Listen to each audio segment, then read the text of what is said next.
thank you for joining us today as we discuss the evolution of sensors, new sensing technology, and testing and certification challenges facing manufacturers that want to leverage this new technology. Now, as with most areas of technology, sensors have evolved over time. The earliest forms of sensors were able to turn a physical event into a mechanical movement. With the use of electricity, electrical sensors start to appear on the scene.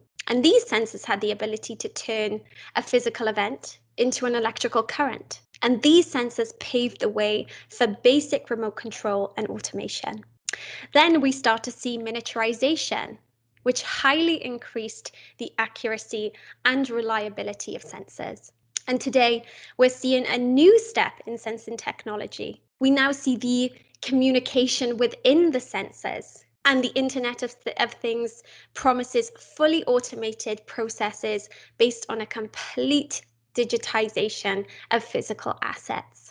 But what does this mean for companies and manufacturers and businesses that want to leverage this technology? Well, from a process perspective, filling up a factory plant with sensors to optimize production is a great idea, but the implementation has big practical issues. For example, the number of sensors needed to digitize an entire factory could easily be in the thousands. And the cost to power up and maintain all of those sensors can be restrictive for many companies. And there are also technology issues. For example, most sensors can't work reliably or can't be installed in harsh environments, like the ones present in some industrial processes. For example, high or cryogenic temperatures, aggressive chemicals or salt water, or high pressure or high radiation.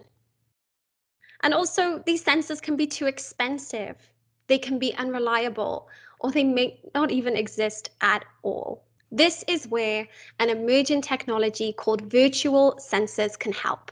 But what are virtual sensors? And how can they solve some of the issues present with physical sensors? Well, joining us today to discuss these topics are Dr. Edgar Sotter, Senior Director of New Product Technology at CSA Group, Anna Zelisko, Technology Consultant at CSA Group, Rajinder Jakku, Technical Oversight Specialist of Signal Sensing, and Trevor Pereira, Product Manager for Home and Commercial Products at CSA Group. Edgar, why don't you start by telling us a little bit more about the historical background of virtual sensors and how they're used? Yes. So, Tara, virtual sensors, or soft sensors, as some people know them, are inferential models that take inputs from sources like physical sensors, process information, or historical data to estimate an unknown variable. Just to give you an example of what this soft sensor, virtual sensor is, we have the weight scale. Recently, a few months ago, I bought this smart weight scale that I use in my bathroom. I put my feet on and give me my weight. Not too happy what I see every day, but well, it is what it is. So this weight scale, besides my weight, it gives me my fat content, my muscle content, the bone content of my body, and also even my hydration levels at that point. Now, if you see the scale, it does not have one different sensor for each of those values or parameters. Instead, it only has two electrodes where I put my feet on. And those electrodes connect to a bioelectric impedance sensor that the scale combines with my weight and my height to estimate all those other values. So this example shows that virtual sensors usually reside in embedded systems that most of the time also have physical sensors. The example also shows a really good characteristic of this technology, and it's that it can reduce the number of physical sensors that you need to find new parameters. This is key for the evolution of Industry 4.0 or in the industrial Internet of Things. Just to give you an example, to explain this concept through an example, you mentioned in the introduction about the cost of digitizing a whole factory plant. So let's go to that example and imagine that we have to do that job for a 5,000 square meter plant. And let's say that we do our math, our estimation, and we come to the conclusion that we need around 5 sensors per square meter to do the whole work, the whole project. If you do the calculations, 5 sensors per square meter in a 5,000 square meter plant, you will need around 25,000 sensors. Those are a lot of sensors. Now, you were right on mentioning the cost because just to change the batteries of those devices when the battery dies out or to replace the broken sensors will require a full-time employee for that. There is also another point. Let's assume that each of those devices will require around 3 watts of power, which is normal, given that those devices may connect via wireless to a computer. If we do the calculations, 3 watts per sensor, 5 sensors a square meter, and 5,000 square meters, you will need around 75 kilowatts of power for those sensors to work. That is a lot of power. You will need to get a high power transformer just to power those sensors, which will add to the cost of the project. So now we see why just using physical sensors is not a good idea from an application standpoint. Now let's bring virtual sensors to this example. So from the 5 physical sensors we're using, let's assume that we can estimate 2 of those parameters using the other 3 sensors.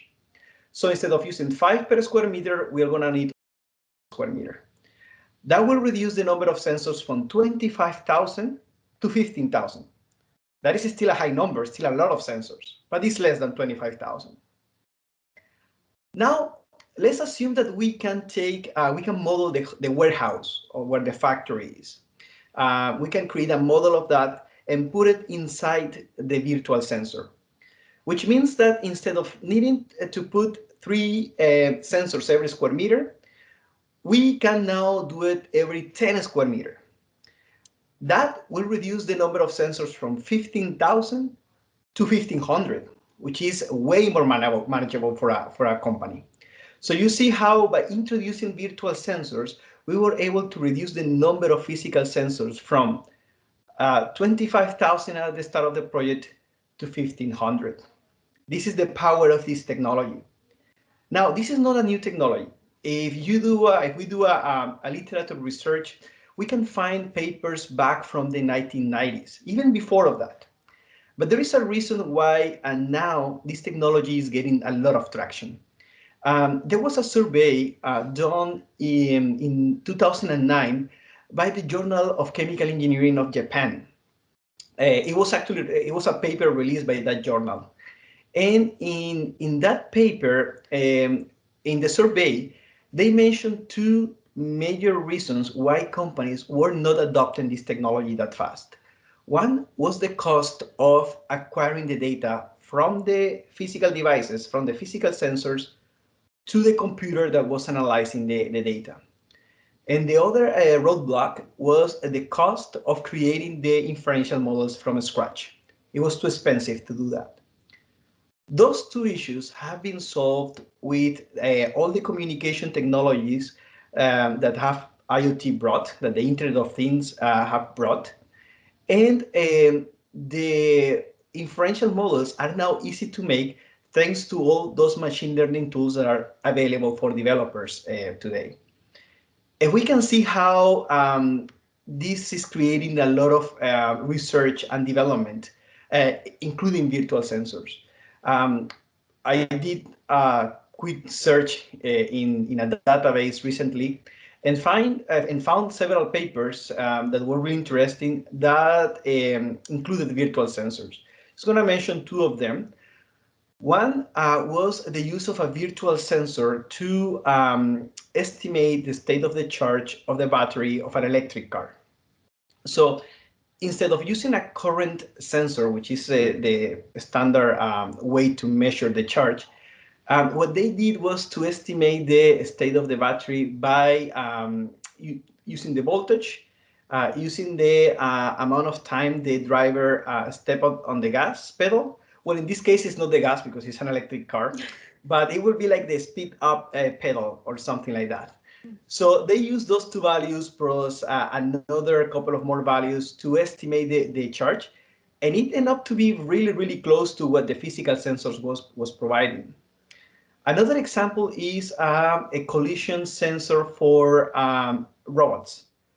So instead of using proximity sensors to detect when the robot hits an obstacle, in this paper they were showing how they could use the current that the engines of the robot pull when the robot hit an obstacle. So when that happened, just the force that the robot needs to make pull more current for the motors, and they could correlate that to the presence of an object. So just those two examples show how people are now using this technology to find ways and application to like provide redundancy to physical sensors, or in some cases, even replace physical sensors. Thank you, Edgar. Sensors have certainly been around for a long, long time, and there have certainly been some major breakthroughs. And because sensors have been around for a long time, they've been able to collect a lot of data. Anna, can you tell us about how different mathematical models can use this data in sensors and how these models are built? Sure, Tara. So, as both you and Edgar mentioned, sensors have been with us since the Industrial Revolution. So we've had a lot of time to collect data associated to physical sensors. So that would be the environment in which that physical sensor existed, the attributes of that specific sensor, and finally kind of the output that the sensor provided us over time. Now, having this information, we can study the patterns of those physical sensors or the different traits that provided us with the outputs that they gave us. And once we understand those trends and behaviors, to model to recognize those in the real world as well. So that's where we kind of get into building a mathematical model. And really, in our environment, there's two forms or two groupings of mathematical models. The first is regression models, which really focus on producing a numeric output, and classification models, which focus on creating kind of smaller groupings to really answer your question. And now you typically will pick one or the other depending on really what problem you're trying to solve or what the sensor is trying to get at. So, and as Edgar mentioned kind of in his example, we saw that there was, we were trying to have a virtual sensor that measured the electrical charge of a battery.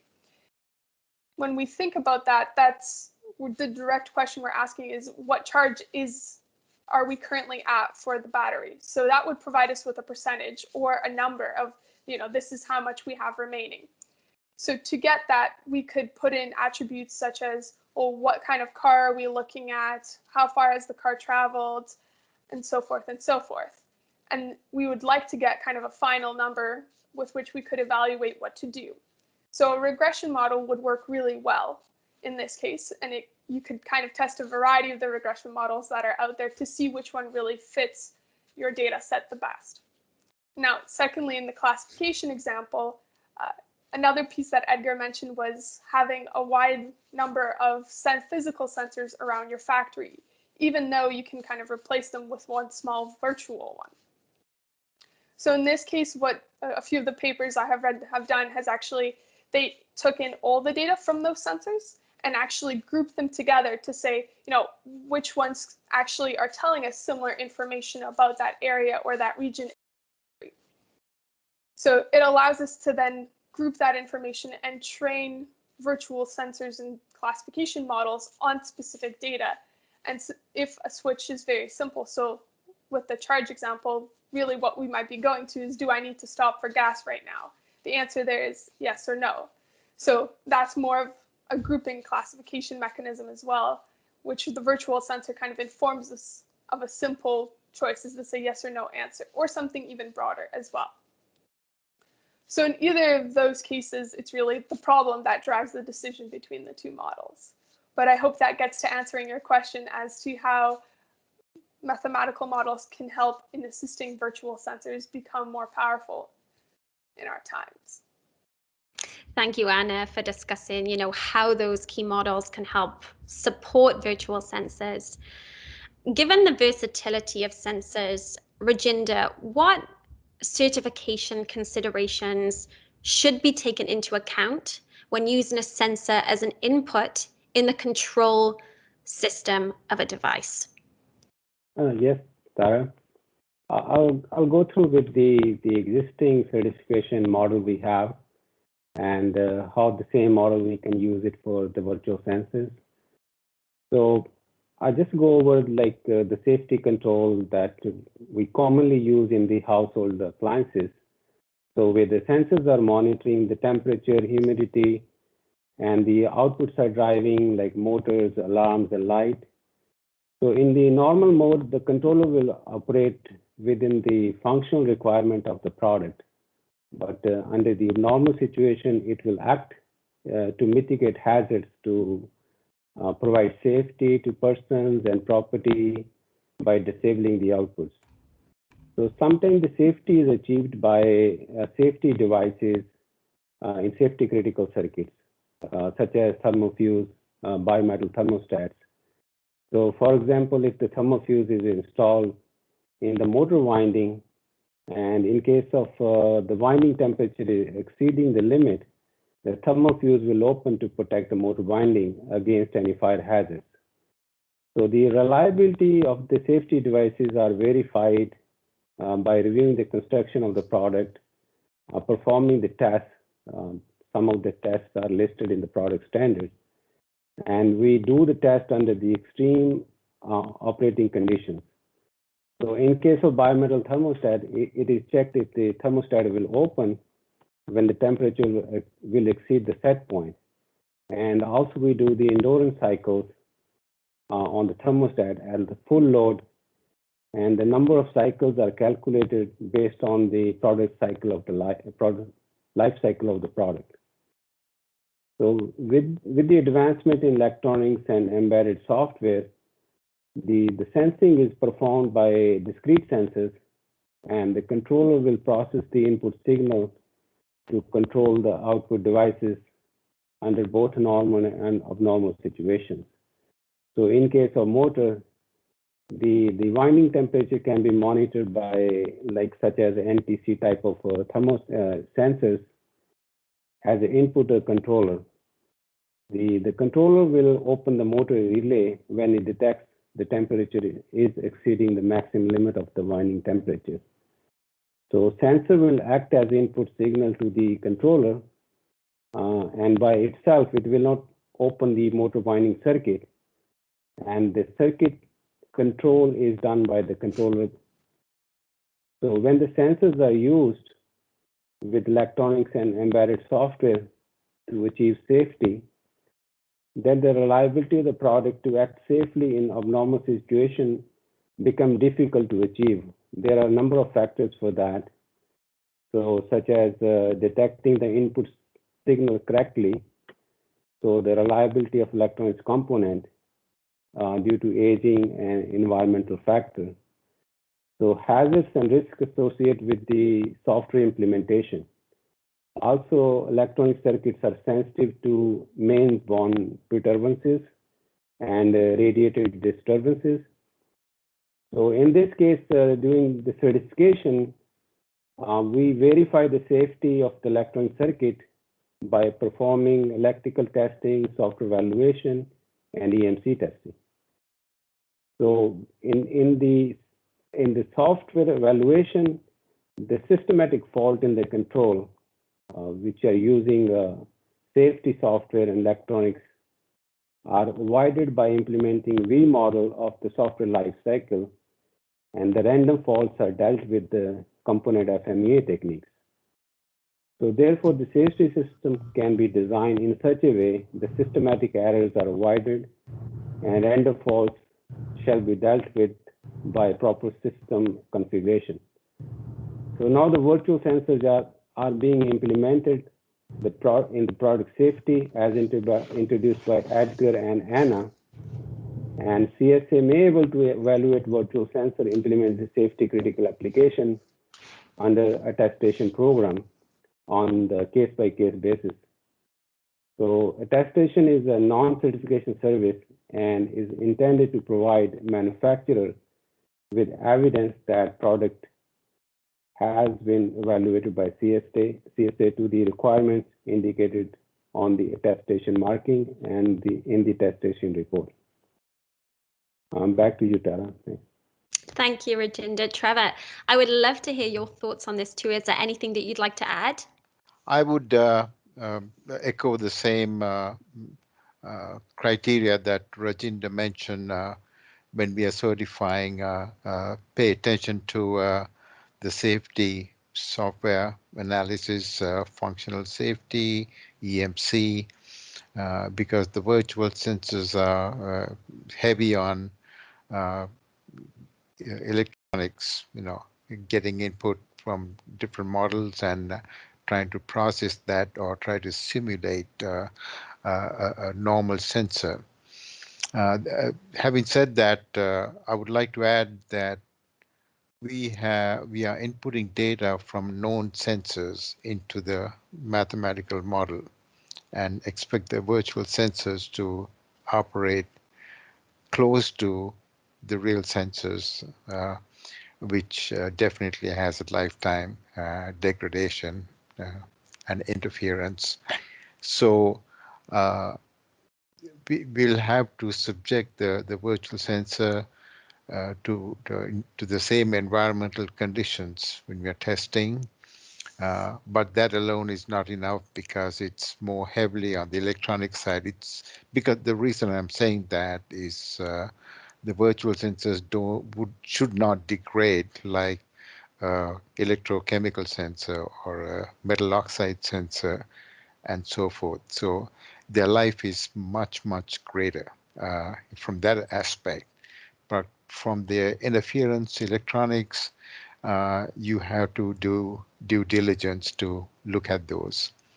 And as Rajinder said, attestation would be the obvious path to start testing, evaluating these sensors. And the next step obviously would be a national standard, like a CAN standard, or in the US, an ANSI standard. That'll lead to more recognition throughout the world, So as I wanted to point out that sensors that we have been testing this so far, they have been for detection of carbon monoxide, flammable vapor sensors, and combustible gas sensors. Those are the ones that are most widely used right now, and there are established standards and test methods to evaluate that. So the virtual sensors are looking to those types of standards and requirements, either to meet them or exceed them in their performance, because you are, after all, from those, their lifetime data, the behavior and environmental conditions, inputting all that, like you said, in a regression model or the classification model, and then coming up with something that will closely resemble the real sensor performance specifications. So that's what I had additional to what Rajinder said. Yeah. Thank you, Rajinder and Trevor, for providing insights into the critical importance of sensors, and also, the challenges of testing and certifying products with control systems that rely on the use of virtual sensors. Edgar, in light of these challenges, it does seem particularly important for manufacturers to find a solution to assess the accuracy and the reliability of virtual sensors. Can you tell us a little bit more about that? Yes, Tara. So this technology, virtual sensors, is gaining a lot of traction lately. Manufacturers are not only using this technology to reduce cost by reducing the amount of physical sensors they need in their product or systems, they are also using them to expand their product roadmap, to design new products or systems to put them in areas where physical sensors cannot be used, like areas with pretty high temperature or low temperature, as you mentioned in the introduction, or areas where there is a high amount of radiation that could destroy any physical sensor. So that's the reason why these manufacturers are using it more and more and more often. Trevor mentioned a good point too. These sensors don't degrade as physical sensors can. Like if you have electrochemical sensors, they could get poisoned or they could degrade with time. Virtual sensors don't have that issue. And you can see when we do a research online to find patents, we can find several patents that are related to virtual sensors in recent years. Just mention two of them. One was for a combustion system, a combustion control system that uses virtual sensors to assess the temperature in the chamber, in the furnace, as well as gases inside the chamber. I also found another patent from other company very closely related to this one. That was the use of a virtual sensor to retrofit a burner control system. So companies are already thinking on using this technology, not just to improve the performance of their systems, but also to provide redundancy to sensors used for the safety critical parts of their systems. And this is where accuracy and reliability is key. They start to gain more attention because, as Rajinder and Trevor mentioned, any sensing technology that is used in these systems have to prove that it meets the same level of performance that the existing sensors. So manufacturers have to come to a way to assess the accuracy and reliability of these virtual sensors. Now, this is not an easy task because even though the virtual sensors don't degrade with time as physical sensors do, there is a challenge here because these pieces of software, these inferential models, are expected to improve as time goes, because it's expected that they will use the same data they are acquiring to improve the model. That means that the test that we do today might not provide the same output of the test that we can do a month from now, which can be challenging if we start thinking on ways to certify this technology. So, but to start, we have to first think on a way to assess the accuracy and reliability of virtual sensors. Thank you, Edgar. I think that it's clear that, it's very important that we need a robust solution that can test for accuracy and reliability. Anna, can you tell us about processes, data sets, and models that can be used to assess the accuracy and reliability of virtual sensors? Sure, Tara. So an important thing here is to really go back to the model building process, right? As you build your model, there are a few key stages in which you want to really take a step back and say, is this an accurate step that we're doing? How is this actually going to influence my model in the end of the day? Because ultimately, as Trevor mentioned, we want to build a virtual sensor that is just as accurate as a physical sensor, if not more accurate. And the first step of that is back to the data, right? We want data that has been, cleaned. It doesn't have many blanks, or those blanks have been filled in. We want data that is an accurate representation of that realistic situation. So if there are some, weird off occurrences, do we want to include those occurrences? What is it about these specific occurrences and are they accurate of how a physical sensor may actually perform in the real world? Those are questions you kind of want to ask. And finally, you want to make sure that your data set's pretty diverse. So if you're building one specific model to answer a key problem, do we have a way to diversify that set to maybe use 2 or 3 physical sensors that are trying to calculate the same thing, just to see the data across physical sensors, not only across different time frames as well. So that's kind of the first question, looking at a diverse set with good data that's clean, and hopefully you have a lot of it. And now the second piece is actually where we're starting to integrate all that data into a model. And so typically this would work with evaluating the types of information you're putting in. Some information might be, duplicate information of another piece you've already put in.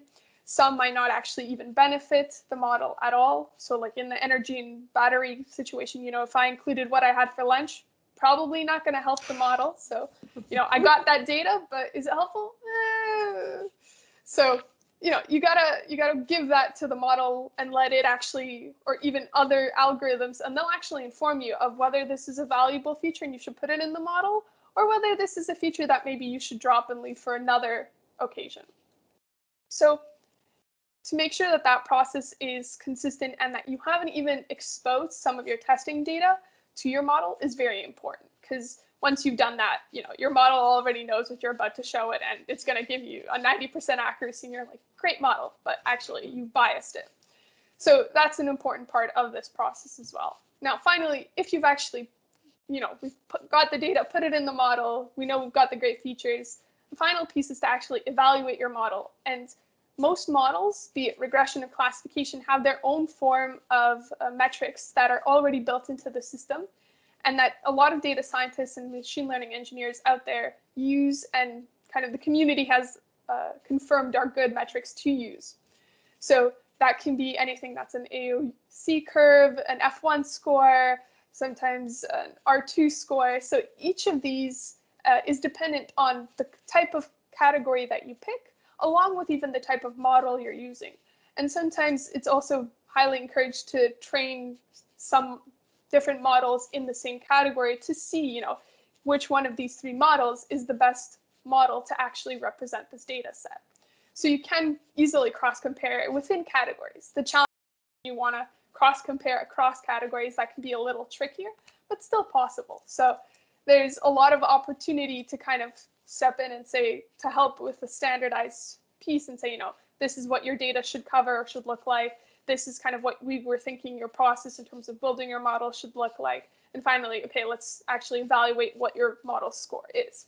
So that's in the full picture, kind of how one can test the accuracy and really validate whether a model is a reliable representation of a physical sensor or physical world even. So, Thank you. That answers your question. It does indeed. Thank you, Anna, for that very detailed explanation. Edgar, there are clearly challenges and opportunities for using virtual sensors. Can you explain what CSA Group can offer to manufacturers using virtual sensors in critical systems? Well, Tara, there is not one answer for that question. As Rajinder mentioned just a few minutes ago, we will have to go on a case-by-case basis here. I think that the current standards that apply to products that are using sensors for control systems, like the CSA 0.8, UL 1998, and the CSA UL and IEC 6730-1 Annex H, they don't consider the use of systems like virtual sensors. These are too complex for what these standards are considering. It will be hard for us to provide a certification to these standards. However, there are options that can be helpful for a manufacturer, like performance evaluation or some level of attestation, like Rajinder mentioned. But we will have to go on a case-by-case basis. It will depend on the specific product and the way it is using the virtual sensor. Now, one thing to keep in mind, to remember, is that this is not the first time that CSA is dealing with new technologies, with emerging technologies. We have done it in the past several times, and we have found solutions for it. So we will do it again. This panel is just an example of how we are proactively looking for ways to approach this emerging technology, virtual sensors. Thank you, Edgar. I would like to also thank all of our panelists, Edgar, Anna, Rajinder, and Trevor, for such a robust and interesting conversation today. It's so exciting to see how much knowledge of this topic we have in-house at CSA Group as we're looking into possible solutions for new technology. And to our audience, please do keep an eye out on our digital channels for more information about, emerging technologies and new solutions. And if you're interested in learning a little bit more about this particular solution, you can reach out to us via the Contact Us form. This concludes today's session. Once again, thank you so much to our panelists and thank you for joining.